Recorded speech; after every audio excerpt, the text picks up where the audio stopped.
네, 우리 함께 보시도록 하겠습니다. 사무엘상 26장 5절에서 12절까지입니다. 우리 같이 교독하시도록 하겠습니다. 예, 여러분 오늘 본문은 한번 좀 들어보셨으리라 생각합니다. 다윗이 사울을 살려준 사건입니다. 근데 이게 첫 번째가 아니라 두 번째입니다. 첫 번째 사건은 사무엘상 이제 2장 뒤로 가면 24장이 기록이 되어 있습니다. 그때 군사 3,000명을 이끌고 다윗이 숨어있는 엔게디 동굴, 그 엔게디 광야로 이게 추적하고 있습니다. 이 엔게디는 사진에서 보는 것처럼 그 예루살렘 그 사해 남동쪽에 위치한 광야인데요. 수많은 이런 석회 동굴이 있어요. 예, 그래서 이 수많은 동굴 중에 다윗이 숨을 만큼 되게 급박한 그런 상황 가운데 있었습니다. 근데 이게 웬일입니까? 이 수많은 동굴 중에 사울이 용변을 보러 동굴에 들어갔는데 수많은 동굴 중에 하필이면 다윗이 숨어있는 동굴로 싹 들어간 거예요. 여러분 다윗의 입장에서는 그것이 얼마나 천재일우의 기회인 것입니까? 그래서 다윗의 입장에서는 정말 둘도 없는 찬스가 온 것입니다. 지금 사울은 다윗을 죽이기 위해서 쫓아오는 원수 아닙니까? 그런 사람이 지금 자기 앞에서 아무것도 모르고 생리현상을 해결하고 있는 상황입니다. 그러한 사울을 뒤에서 이제 가만히 공격하면 사울을 죽이기는 누워서 떡먹기, 그런 상황 가운데 벌어진 거예요. 그러면 다윗의 입장에서는 사울이 죽으면 이제 고난이 끝나는 거예요. 그리고 이제 약속한 이스라엘 왕의 자리에 오는 거예요. 그리고 이제 앞으로 편안한 인생을 살아갈 수 있는 기회가 찾아온 것입니다. 여러분 같으면 이 기회를 놓치겠습니까? 저 같으면 고민을 해봤는데 저 같으면 놓치지 않을 것 같아요. 근데 사람 무서워서 못 죽이니까 아마 부하한테 시켰을 것 같아요. 너 쟤 죽여. 근데 그 다윗에게 그런 생각을 할 법도 한데 언제 다윗을 따라 같이 동굴에서 거주하고 있는 부하들은 이런 방금 저와 같은 생각을 했어요. 다윗에게 기회가 왔습니다. 그런 거예요. 보시면 다윗의 부하들이 다윗에게 말했습니다. 오늘이 바로 여호와께서 말씀하신 날입니다. 여호와께서는 내가 내 적을 너에게 넘겨줄 테니 내 마음대로 하여라 하고 말씀하셨습니다. 다윗이 사울 가까이 기어왔습니다. 아마 이때의 심정은 어땠을까요? 부하 말대로 해보자. 그러나 다윗은 사울의 옷자락을 잘라내었습니다. 그런데도 사울은 아무것도 모르고 있었습니다. 여러분 지금 부하들이 말하고 있지 않습니까? 하나님께서 말씀하셨다. 내가 내 적을 너에게 넘겨줄 테니 내 마음대로 하여라. 근데 하나님께서 언제 그렇게 말씀하셨어요? 말씀하신 적이 없는데 부하들이 하나님께서 말씀을 하셨대요. 여러분 이게 뭔 말입니까? 이게 사람이 그렇다라는 거예요, 여러분. 가끔 저는 제일 무서운 게 뭐예요? 하나님께서 이렇게 말씀하셨어. 이런 사람 제일 무서워. 언제 하나님께서 그런 말씀을 하셨어요? 보시면 사람은 항상 자기가 생각하는 대로 생각하고 싶어해. 자기가 보고 싶은 대로 보고 싶어하고 자기가 듣고 싶은 것만 듣는 그런 속성이 있단 말입니다. 아주 우리의 연약한 점이에요. 그래서 사실 사람은 객관적이지 못해요. 자기가 옳은 대로 주관적인 판단과 그 의지에 따라 행동하는 경향이 있기 때문에 그런 거예요. 그래서 여러분 제가 늘 얘기하지만 누가 남에 대한 평가나 뭐 비방 이런 거 누가 말할 때 한 달이 거치면 무조건 안 듣지 마세요.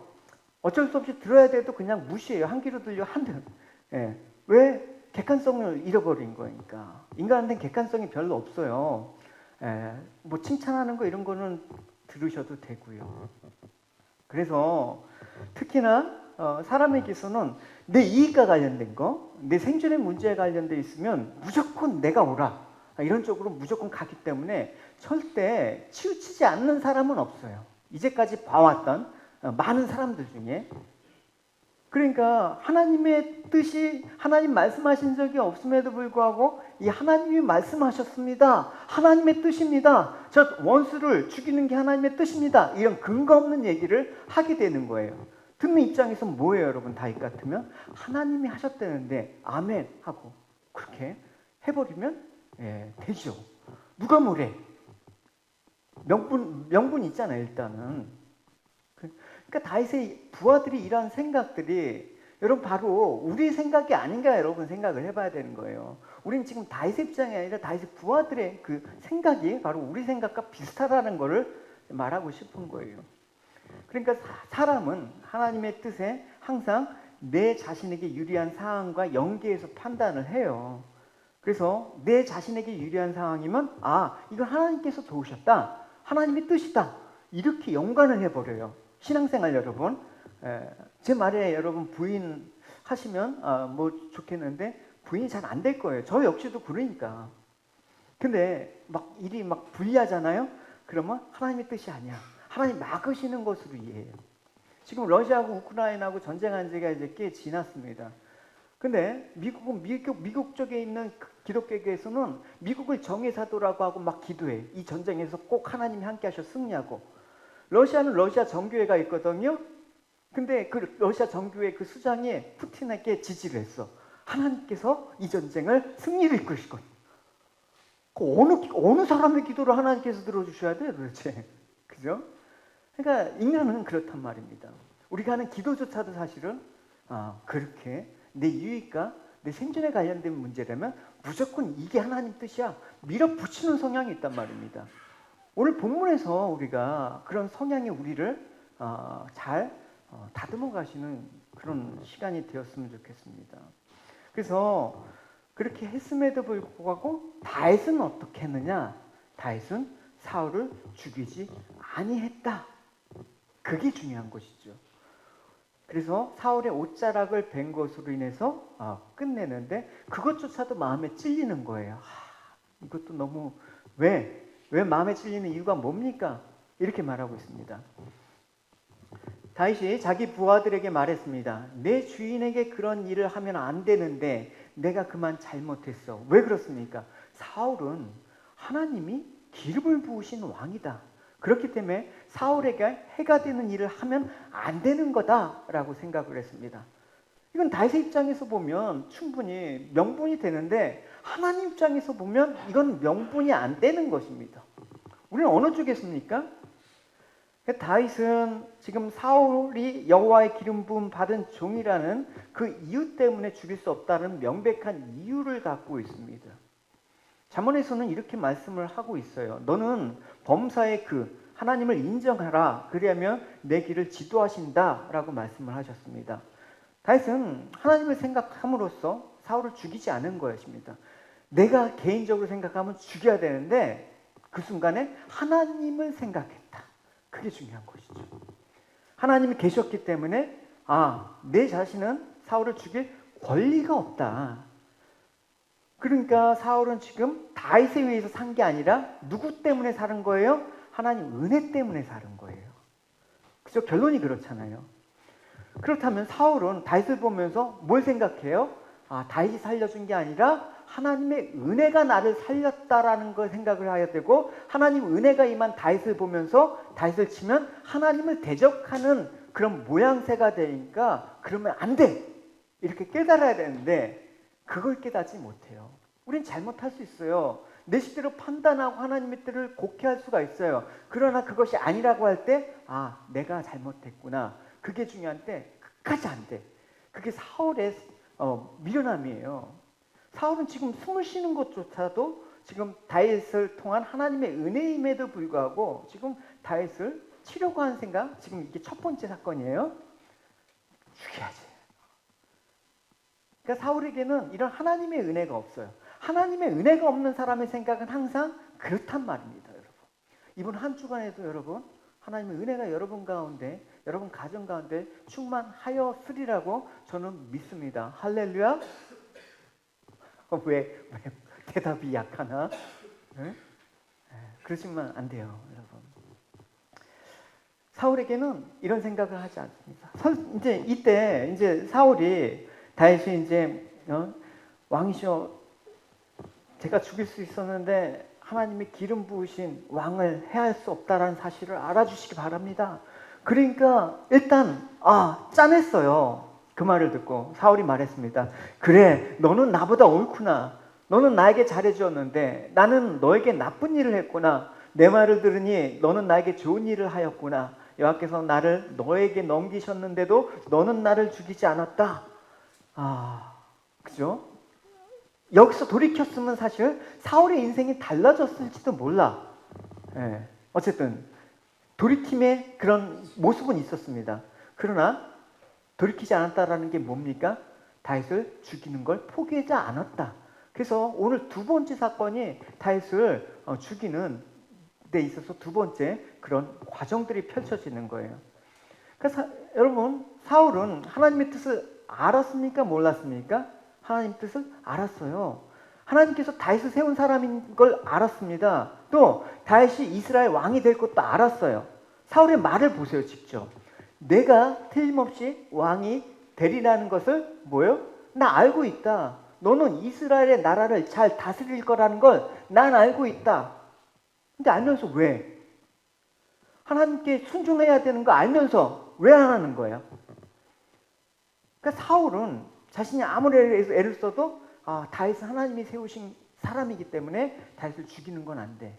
다윗을 죽일 수도 없을 뿐더러 죽이는 순간 하나님과 원수가 되는 거야. 그래서 회개함이 마땅함에도 불구하고 그게 지혜임에도 불구하고 사울은 회개하지 않았습니다. 그게 어리석은 거예요, 여러분. 어리석은 건 뭐예요? 몰라서 어리석어요? 무지해서 어리석은 거예요? 우리가 예수 믿을 줄 몰라서 어리석어요? 그게 아니라 알면서도 따르지 않는 게 어리석은 거예요, 여러분. 우리가 신앙생활 이렇게 하면 안 되는지 몰라요? 알면서도 안 해. 그게 어리석은 거라니까, 여러분. 그래서 이런 어리석음들이 여러분, 내가 이렇게 살면 안 됐지, 이런 어리석음들이 깨달을 때 돌이켜야 돼요. 오늘 돌이키는 사람이 여러분 복된 거예요. 사울에게 기회가 없었습니까? 수많은 기회. 사울처럼 하나님이 사랑하신 사람이 어디 있습니까? 애굽의 바로 왕처럼 하나님께서 사랑하신 사람이 어디 있습니까? 10번의 재앙을 치실 만큼 돌이킬 기회를 주는데 끝까지 안 돌이켜. 그럼 망하는 거지 뭐. 그러니까 오늘 그 어리석음이 연장선상에서 오늘 보면은 이제 10사람들이 사울에게 찾아와서 다시 족이 숨었습니다 라고 밀고 가는 거예요. 그래서 다윗이 위험에 또 빠지게 되죠. 10사람들은 예전에 다윗이 한번 은혜를 베푼 그런 사람들이에요. 근데 은혜금 보고 내 자신의 이익만을 위해서 지금 사울에게 붙어야지만 우리에게 유익이다. 자신의 유익이 있다면 뭐 의리고 나발이고 없어. 여러분. 이 세상이 그렇잖아요, 여러분. 네? 그동안 뭐 하면서 청년 때부터 계속 우리의 삶들을 나누고 기독교하는데 뭐 이렇게 해갖고 오랜 동안 해도 그런 거예요. 정말 이렇게 교회를 떠날 수도 있나? 정말 세상에 의리만도 못하는 게 지금 이 모습인가? 그런 막 회의감이 이제 몰려들 때 저는 다윗을 통해서 많이 위로를 받아요. 그래서 지금 다윗의 위치를 밀고 해갖고 이제 사울이 야 이번에는 진짜 끝장을 내자 하면서 또 이스라엘에 뽑은 3,000명을 함께 십강야로 내갔어. 한 명 죽이려고 하는데 3,000명을 동원해. 국정이 마비가 됐겠죠, 여러분. 생각을 해보세요. 지금 왕의 자리에서 해야 될 일이 얼마나 많은데 블레셋과 지금 대적 관계도 있고 뭐 나라의 민심을 수습하는 물가는 치솟 올라오고 뭐 이렇게 뭐 여러 가지 민생이 지금 취약한데 그거 다 저쪽에 3,000명을 데리고 다윗을 잡으러 십강양으로 내려갔네. 그러니까 사울은 벌써 이것만 봐도 왕의 자질이 없는 거예요. 그러니까 이때 이제 다윗이 그 첩보를 입수했어요. 그래서 정탐꾼을 보내는 거예요. 사울이 가까이 온 사실을 확인하고 이제 아비새의 부하를 데리고 이제 사울의 진영으로 몰래 잔입했지요. 그래서 갔는데 어떤 순간이 벌어졌습니까? 막 물샐 틈 없는 그런 경비가 쫙 해갖고 감히 그 안에 들어갈 수 있는 그런 가능성이 없을 법한데 놀라운 일이 벌어졌어요. 어떤 일이 벌어졌어? 다 자고 있는 거야. 실제로 보시면 다윗과 아비새가 밤에 그 백성에게 나아가 본즉 사울이 진영 가운데 누워 자고 창은 머리 곁에 땅에 꽂혀 있고 사울만 잔 게 아니라 아브네가 백성들은 그를 들러 누웠는지라 다 잤다라는 거예요. 그러니까 지금 사울의 진영 한복판에 왔는데 왕을 비롯한 그 군대 장관 비롯한 그 부하들이 다 자고 있어 사실. 여러분, 기회가 또 찾아왔습니다. 그 동굴에서 못 죽였던 그 기회. 이쯤 되면 정말 하나님께서 이거는 틀림없이 사울을 죽이라는 시그널 같아. 놓치면 안 돼. 그래서 다윗과 동행한 그 아비새, 제 얼굴 좀 봐주세요. 좀 말씀하는데 여러분, 같이 아이 컨택 일일이 못해도 같이 교감을 해야 되죠. 그래서 이제 딱 그 상황만 보면 아비새가 이제 이건 두 번째 원고이기 때문에 놓치면 안 됩니다. 다윗에게 말한 거예요. 아니나 다를까 아비새가 다윗에게 이르되 하나님이 오늘 당신의 원수를 당신 손에 넘기셨나이다. 그러므로 청하오니 내가 창으로 그를 찔러서 단번에 땅을 꽂게 하소서. 내가 그를 두 번 찌를 것이 없으리라. 끝장을 내겠습니다. 이렇게. 그러니까 아비새의 말은 이 상황을 본다 그러면, 또 전에 있었던 일을 본다 그러면 대단히 설득력 있단 말입니다. 인간적인 관점에서 보자면. 그래서 이 원수인 사울을 죽일 수 있는 절호의 기회를 이제 두 번이나 허락하셨습니다. 이거 놓치면 오히려 하나님께 죄가 될지도 모릅니다. 이렇게 밀어붙이는 거야, 아비새가. 지금이 때입니다. 근데 다윗은 이건 어디까지나 네 생각이고, 사울은 하나님이 직접 왕으로 기름 부음 받은 자인 아닙니까? 그러니까 다윗은 항상 일관됐습니다. 사람 항상 일관돼야 되는 거 아닙니까? 우리가 일관되기가 힘든 거 아는데 그래도 일관되려고 하면 비스무리하게 가지 않습니까? 이랬다 저랬다 이랬다 이러면 여러분 종잡을 수가 없는 거예요. 다윗은 지금 하나님께서 직접 세운 자이기 때문에 사울을 죽이지 않는 아비새에게 또 만류합니다. 상황으로 판단하는 게 아니라 하나님의 약속을 붙잡고 하나님 그 기준, 항상 난 이런 길을 가겠다. 그 기준이 있는 사람은 상황에 따라 흔들리지 않단 말입니다. 그 결과에 연연하지 않단 말입니다. 근데 그 기준이 없으니까 눈에 보이는 대로 지금 이 상황 가운데 이렇게 해야 될 것 같아. 그게 하나님의 뜻인 것 같아. 아니라니까. 하나님 그렇게 막 상황에 따라서 이랬다 저랬다 하는 분이 아니잖아요, 여러분. 항상 일관되게, 초지일관. 그래서 아니다, 아비새를 만류하는 거예요.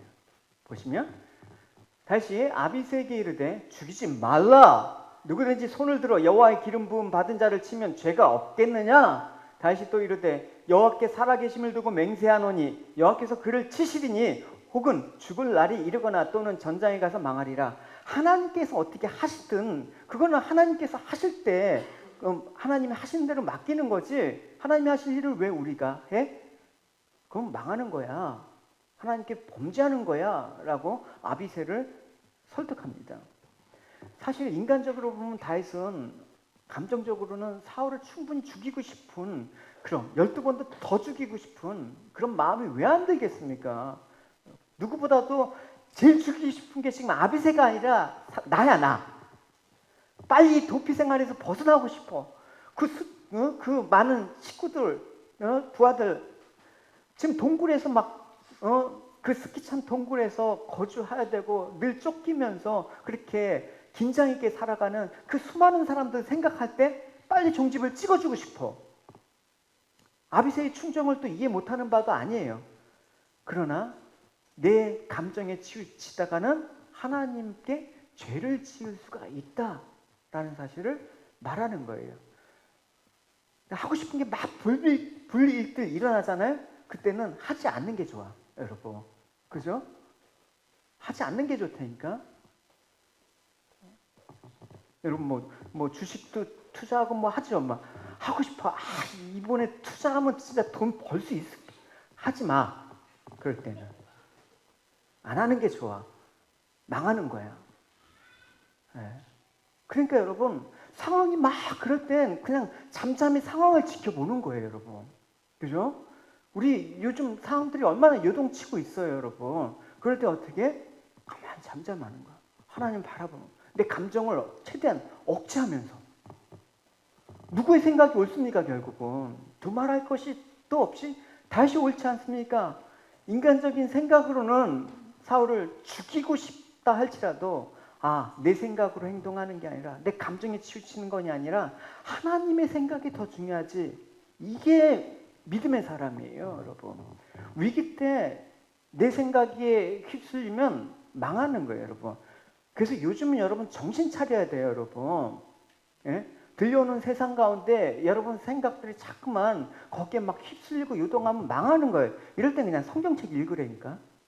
이럴 땐 묵상하고, 이럴 때 하나님께 예배드리고, 폭풍 한가운데서도 아비새는 다윗과 함께 동행했음에도 불구하고 주어진 상황만 보고 찬스, 하나님의 뜻이고 뭐고, 이거 하나님 뜻이 맞겠지. 그러니까 지금 똑같은 걸 보고 똑같은 지금 상황 가운데 아비새와 다윗은 있습니다. 근데 행동은 다른 거예요, 여러분. 똑같이 예수 믿고 똑같이 믿음 생활하는데 달라. 어떤 사람은 생명의 길로 가고 똑같이 예수 믿었는데 어떤 사람은 사망의 길로 가고. 왜 이런 생각이 들까요? 바로 이 아비새와 다윗의 생각의 차이. 거기서 우리의 모습을 대입해 봐야 돼. 그죠? 제가 항상 얘기하는 게 그렇잖아요, 여러분. 교회 온다고 다 천국 가나? 예? 이렇게 신앙생활 해갖고 다 천국 가나? 아니요, 여러분. 그렇지 않다라는 거를 얘기하고 싶어요. 에베소서에서 분별 없이 어리석은 자 되지 말라. 너희들은 주님이 원하시는 것이 무엇인지 배우도록.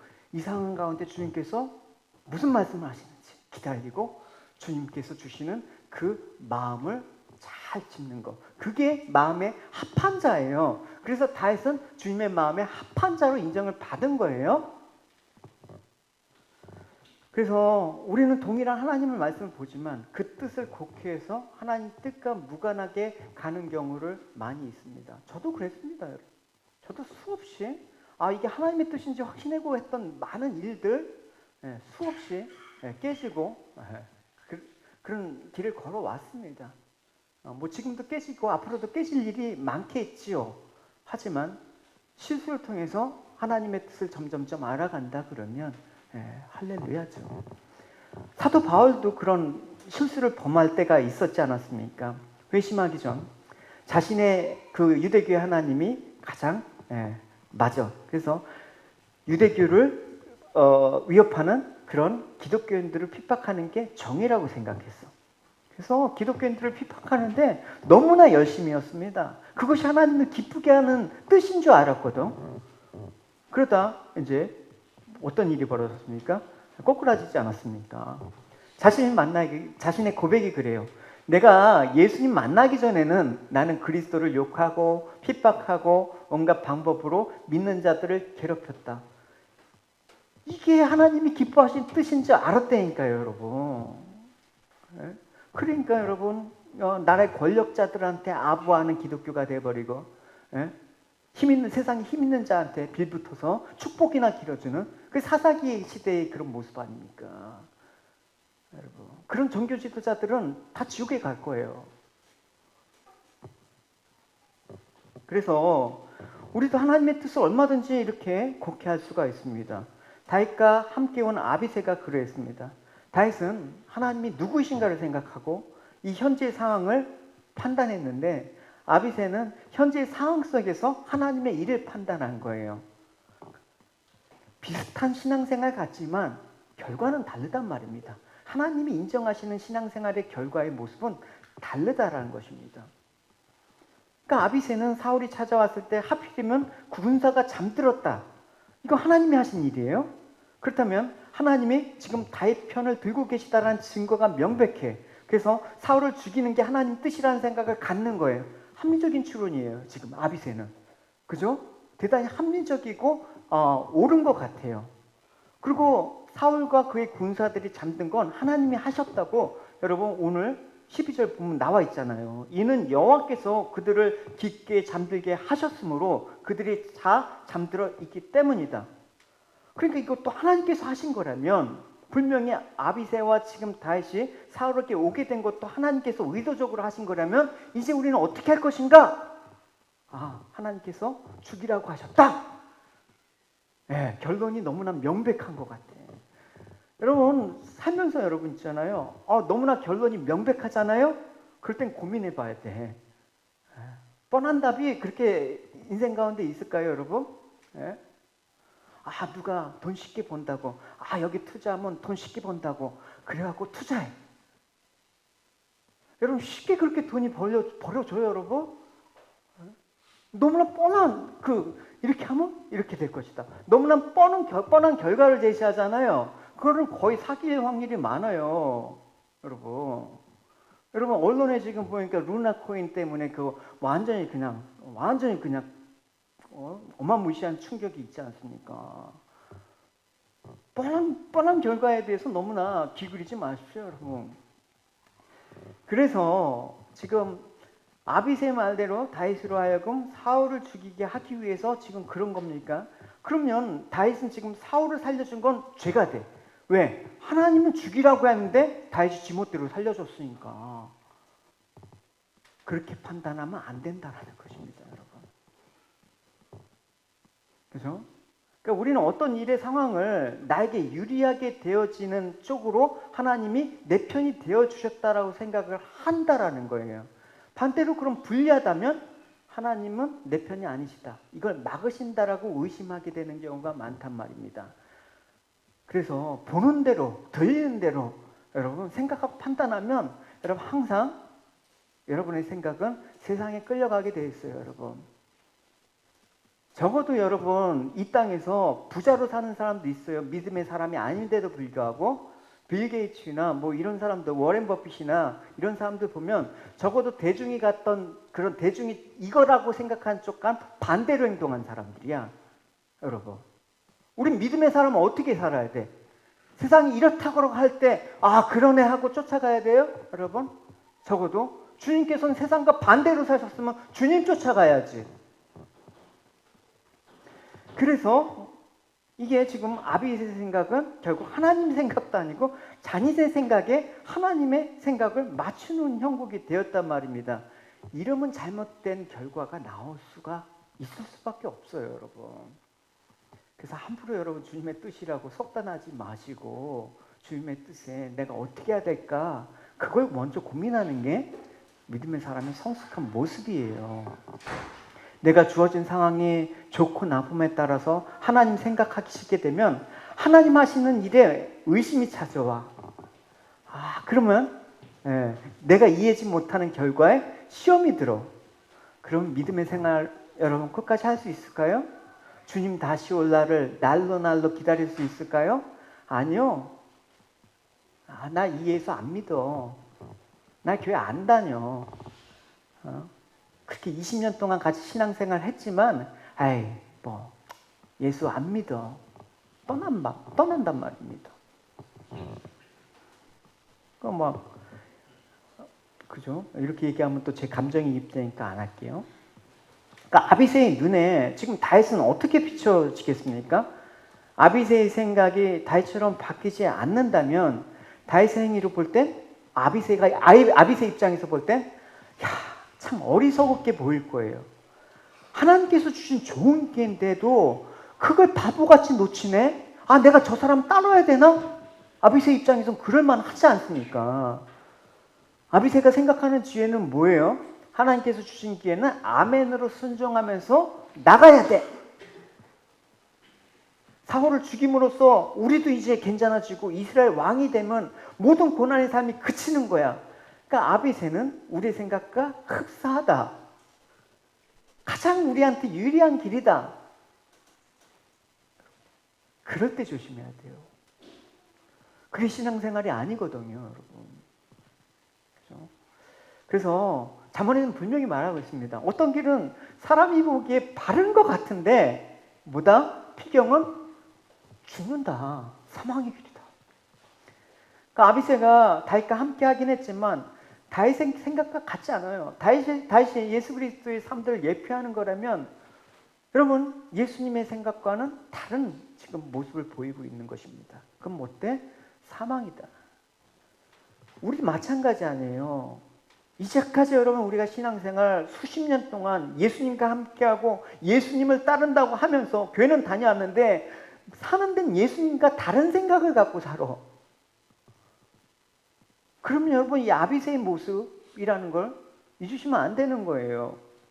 그게 여러분 우리에게 주의할 점이에요. 우리에게 주어진 상황만으로 봤을 때 하나님을 생각하고 그 상황에 자꾸만 껴맞추려는 좁은 소견에서 이제 좀 벗어나야 돼, 여러분. 그거 갖고는 여러분 세상을 이길 수가 없어요, 여러분. 세상에 조금만 충격파가 오면 그거 그대로 흡수해갖고 뻗는다니까, 여러분. 그래서 예수님 말하면서 우리의 관심보다 예수님은 어떤 생각으로 사셨는가? 어디 있어요, 여러분? 성경에 있잖아요, 여러분. 성경에 있잖아요. 하나님 뜻이 어딘지 세상 가운데 찾지 마시고 말씀 가운데 찾아서 세상으로 나가셔야죠. 그래서 내가 예수님의 생각을 날마다 배우고 그 생각으로 살려고 할 때 예수님께서는 나의 생각을 어떻게 사로잡아 인도하신다. 할렐루야. 이런 모습이 슬기로운 신앙생활이에요, 여러분. 예수 믿고 복 준다, 예수 믿고 이게 하나님의 뜻이다, 이런 거 다 집어치우고 여러분 다시 0점으로 그 사격할 때 여러분 0점 사격하잖아요. 그래갖고 0점 잘 맞춰야지 그 내가 의도한 표적대로 가요. 그 0점을 못 맞추고 계속 헛다리 짚는 거야. 이건가 보네, 저건가 보네. 나폴레옹이 이사를 가는데 여긴가 아닌가 보다. 우리 저쪽으로 가자. 저쪽으로 갔다, 저쪽으로 갔다. 그러다 다 죽잖아요, 여러분. 그래서 11절에 보시면 이제 다윗이 사울을 치지 않냐고 살렸던 이유는 항상 기준이 명확했죠. 일관됐죠. 똑같아요. 다윗의 말은 첫 번째의 경우와 똑같아. 내가 손을 들어 여호와의 기름 부음 받은 자를 치는 것이 그 여호와께서 금하시더라. 하나님께서 하지 말라고 하셨어. 이거예요, 여러분. 이 상황에 따라 이건 하나님께서 허락하시겠지? 이 정도 하나님께서 봐주시겠지?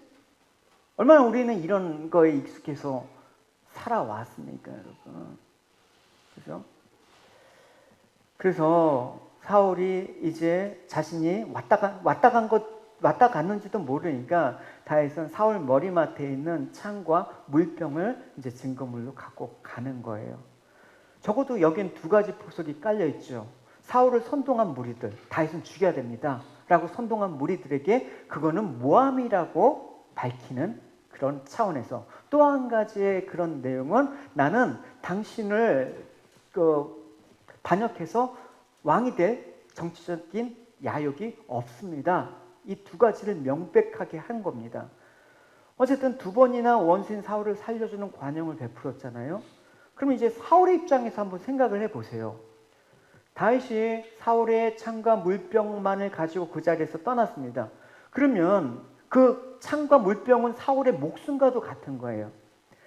창과 물병이 귀한 물건이라서 목숨과도 같은 게 아니라 사울을 죽일 수 있음에도 불구하고 지금 죽지 않은 자기가 살아있다는 걸 봤을 때 이 창과 물병은 사울에게 목숨을 살려줬다는 의미가 되기 때문에 그 상징성으로 중요한 것이기 때문에 그래요. 그래서 다시 하나님을 생각하지 않았더라면 아빗의 의견대로 사람을 죽였을 것입니다. 그래서 엔게리의 글에서 마찬가지로 사울은 하나님의 은혜로 목숨을 부지하게 된 것입니다. 그래서 다윗을 생각할 때마다 하나님의 은혜로 있을 데 없는 자 왜 불안하죠? 그렇잖아요, 여러분. 우리가 예수님 할 때 뭘 생각하는 거예요? 있을 데 없는 자. 예수님을 통해서 하나님의 은혜를 생각할 때마다 나 같은 죄인 살리신 고마워라 이렇게 찬양하게 되는 거예요. 사울은 다윗이 가져간 창과 물병을 볼 때 내가 죽은 몸이라는 걸 알아야 되는 거예요. 우리가 이 십자가를 볼 때 뭘 생각하는 거예요? 내가 죽을 몸이라는 걸 알아야 되는 거라는 거예요. 그러면서 내가 살아있는 건 하나님의 은혜라.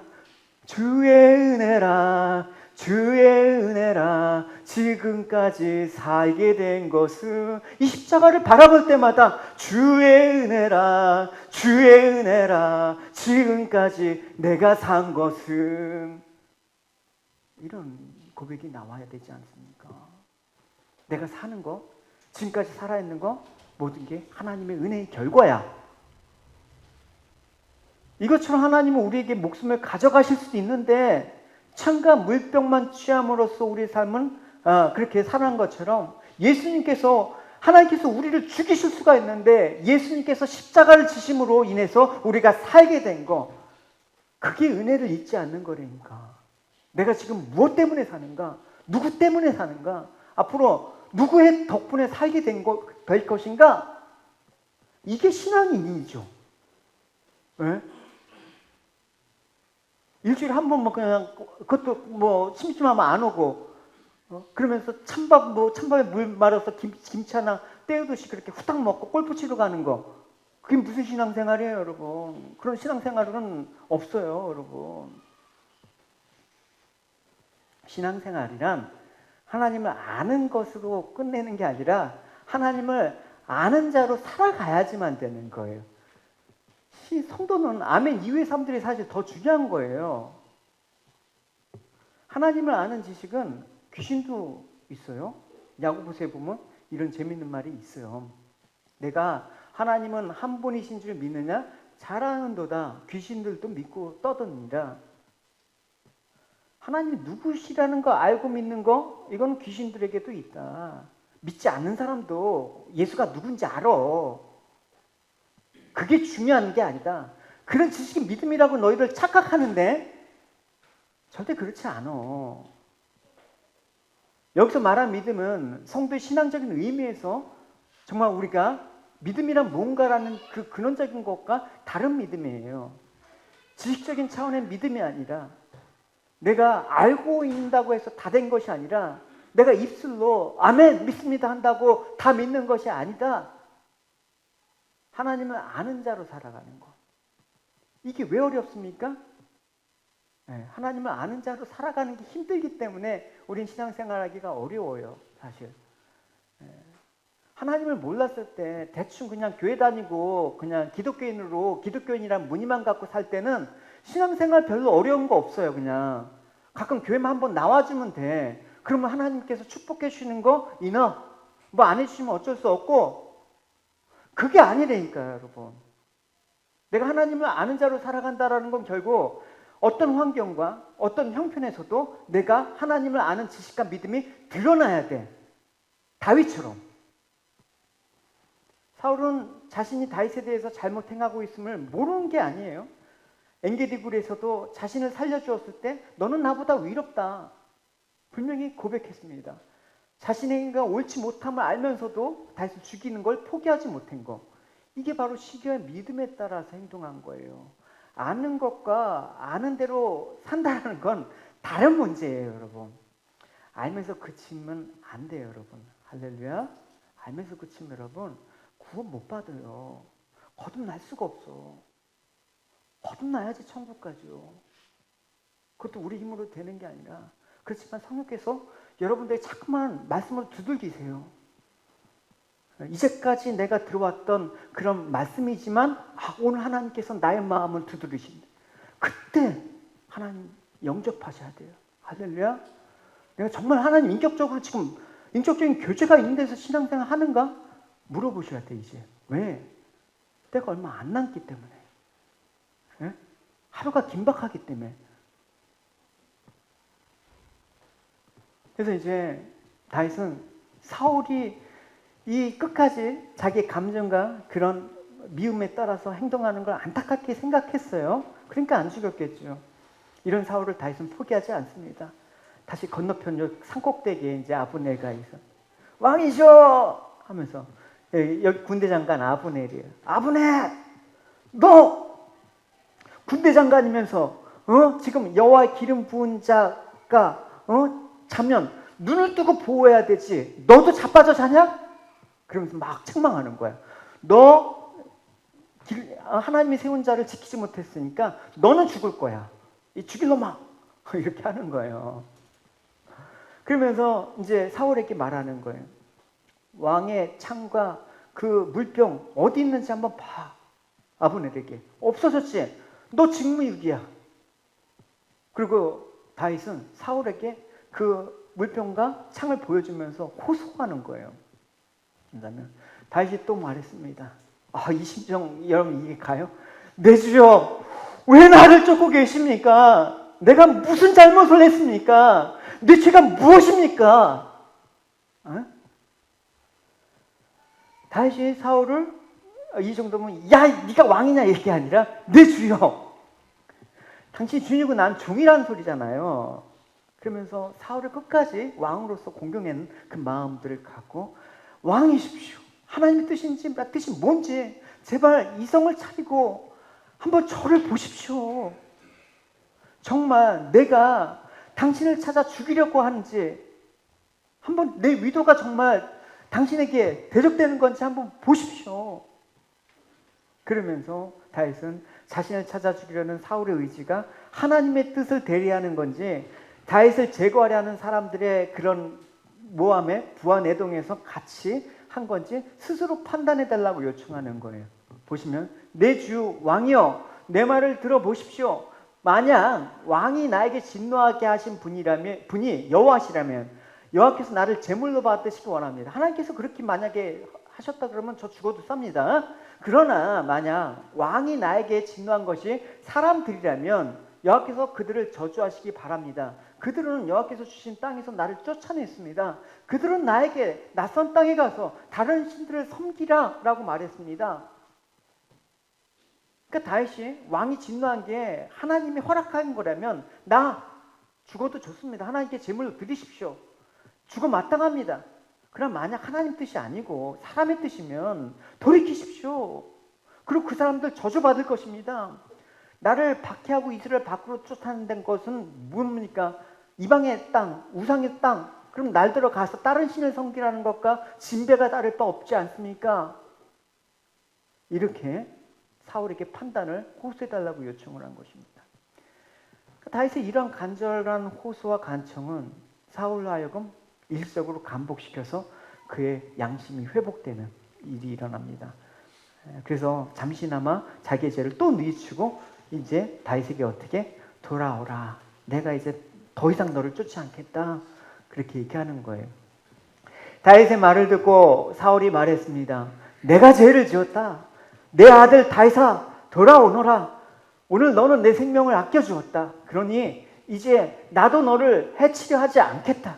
내가 바보 같은 짓을 하였다. 내가 큰 실수를 하였다. 사울이 진심으로 잘못을 고합니다. 내가 해하지 않을 테니까 와라. 아들이라는 표현을 썼습니다. 그러니까 다윗이 어떻게 했습니까? 이때도 여러분 어떻게 이제 적고 사울 왕에게 가면 어떻게 이제는 이제 이 생활 끝나겠다. 판단이 또 늦죠. 이때 또 유혹이 찾아오는 거예요, 여러분. 그죠? 사울이 용서해 준다는데 이때도 조심해야 돼요. 나한테 막 그냥 뭐 흔히 얘기하자면 나한테 그 삼겹살 사준다라는 거는 그냥 오케이. 근데 소고기 사준다 그러면 뭔가 대가가 있어. 의심해 봐야 돼. 그런 거예요. 그러니까 지금 사울이 야, 너 맨날 나오면 내가 소갈비 사줄게 이러니까 아닙니다. 여호와께서는 옳은 일을 하고 충성하는 사람에게 상을 주십니다. 여호와께서는 오늘 왕을 나에게 넘겨주셨습니다. 그러나 나는 여호와께 기름 부으신 사람을 해칠 생각이 없습니다. 나는 오늘 왕의 생명을 아껴줬습니다. 나는 여호와께서 이처럼 내 생명을 아껴주실 것을 확실히 믿습니다. 여호와께서는 모든 어려운 일에서 나를 구해주실 것입니다. 이 말을 하고 왕이시여 저는 제 갈 길로 가겠습니다. 왜 사울의 말대로 돌아가지 않았을까요? 물론 의심도 있었겠죠. 돌아가면 죽이려고. 뭐 이런. 근데 사울의 이 말은 진심이라는 것을 우리가 유추할 수 있어요. 왜냐하면 이 뒤로 사울은 실제적으로 다윗을 이제 쫓지 않았어요. 그리고 사울이 이 말을 듣고 가겠다라는 말을 듣고 말한 거예요. 내 아들 다윗아 너희 뜻을 알겠다. 너는 복을 받았다. 너는 큰 일을 하며 성공할 것이다. 이렇게 축복을 해주는 거예요. 그러니까 이 회개는 다윗에 대한 회개는 진심이었다라는 것을 반증하고 있습니다. 어쨌든 이제 다윗의 입장에서는 말한 것과 같이 이제 다시 돌아가면 편안한 삶을 살 수 있는데 다윗은 그렇지 않았습니다. 이유는 그거예요. 내 생명을 아껴주신 것을 확실히 믿습니다. 하나님께서 여호와께서 모든 어려운 일에서 나를 구해주실 것입니다. 다시 말해서 지금까지 모든 일이나 나의 행동은 사울이나 내 자신을 믿은 게 아니라 처음부터 끝까지 하나님의 능력과 인도하심을 의지해서 한 것입니다. 그래서 지금 이 상황 가운데 왕위가 하는 거, 이건 내가 생각할 땐 좋은 것이지만 하나님의 인도하심을 생각해 볼 때는 그렇지 않은 것 같습니다. 그 기준이 너무나 명백했어요. 흔들리지 않았습니다. 그래서 오늘 다윗을 보면서 그의 신앙이 어떻게 느껴집니까? 그의 시편 고백을 보면 이렇게 명백하게 알 수가 있습니다. 여호와께서는 내 갈 길을 보이시고 내가 여호와를 찬양합니다. 밤에도 주께서 이끄심을 마음으로 느낍니다. 나는 늘 내 앞에 여호와를 모셔두었습니다. 주님께서는 늘 내 오른편에 계심으로 내가 결코 흔들리지 않을 것입니다. 다윗의 이 고백이 여러분 와닿지 않습니까? 네. 흔들리지 않는 편안함. 할렐루야. 다윗은 모든 문제를 하나님 중심으로 해서 풀고 나갔습니다. 비록 다윗이 쫓기는 처지지만 위기 때마다 하나님은 다윗을 도우시고 구하셨기 때문에 다윗은 살아있는 거 아닙니까? 그래서 그는 사울을 죽일 수 있는 상황에서도 하나님께서 기름을 부으셨으니 하나님께 맡기고 하나님의 뜻에 순종하는 것을 중심으로 생각하고 풀어간 것입니다. 그래서 우리가 문제 있을 때 답을 내가 미리 정하고 하나님께 나오면 안 된다라는 거예요. 그래서 이렇게 해주십시오라는 내 뜻을 하나님께 내어놓는 거, 그렇게 해서는 안 되는 거예요. 오늘 이것이 다윗과 우리의 다른 점이라고 말할 수가 있습니다. 하나님 앞에서 내 뜻이 팔팔하게 살아있어요, 우리는. 그리고 하나님께서 내 뜻을 꺾어버리시면 분노해요. 하나님 도대체 왜 이러십니까? 우리는 살아가면서 우리가 하는 일이 가장 중요하다고 생각하는 경향이 있습니다. 그러나 하나님은 우리가 어떤 사람이 되느냐에 훨씬 더 관심 있고 중요하게 생각하시는 거예요. 지금 여러분의 처지가 힘들고 어렵다면 지금까지 내가 살아온 건 누구의 도움이었으며 누구의 힘이었는가를 생각해 보시길 바라요. 사실 지금의 형편이 어렵다고 해도 그 자리까지 오게 하신 분은 하나님이십니다. 그러니까 여러분 힘들고 어려울 때마다 잊지 말아야 될 거, 이 찬송. 지금까지 지내온 것 주의 크신 은혜라. 할렐루야. 이런 고백이 있길 바랍니다. 지금의 자리가 여러분 고통스럽고 어려움이라고 할지라도 나 하나님이 도우심이 아니었으면 진정 망하고 죽었어야 될 존재이고 이보다 앞으로 더 큰 고통에 빠져도 헤어날 수 없음을, 우리 힘으로 헤어날 수 없음을 생각해 보셔야 되는 거예요. 그럴 때 여러분 앞으로 살아갈 미래를 어떻게 하나님께 맡기게 될 거예요. And so that through that confession we trust our future with God. 여러분 이 자리까지 인도하신 하나님이 여러분의 남은 인생도 인도하실 것을 믿습니다. 할렐루야. And for the rest of their lives, may God guide. 여러분들이 항상 주님을 내 앞에 모시고 살아가는 믿음으로 굳건하고 힘찬 삶을 사시길 축원합니다. May you live lively lives where you put God first and you worship God accordingly. 우리 같이 말씀 생각하시면서 우리 잠깐 기도하시겠습니다. 하나님 아버지, 하나님의 주권에 맡기는 삶, 하나님 우리의 상황과 결과에 따라서 우리가 하나님의 뜻을 왜곡하지 않고 하나님께 모든 것들을 맡기고 묻고 나가는 아버지 저희들 되게 달라고 우리 말씀을 생각하시면서 우리 다윗과 같은 고백 우리 함께 하시도록 하겠습니다. 기도하시겠습니다. 하나님 아버지 감사합니다.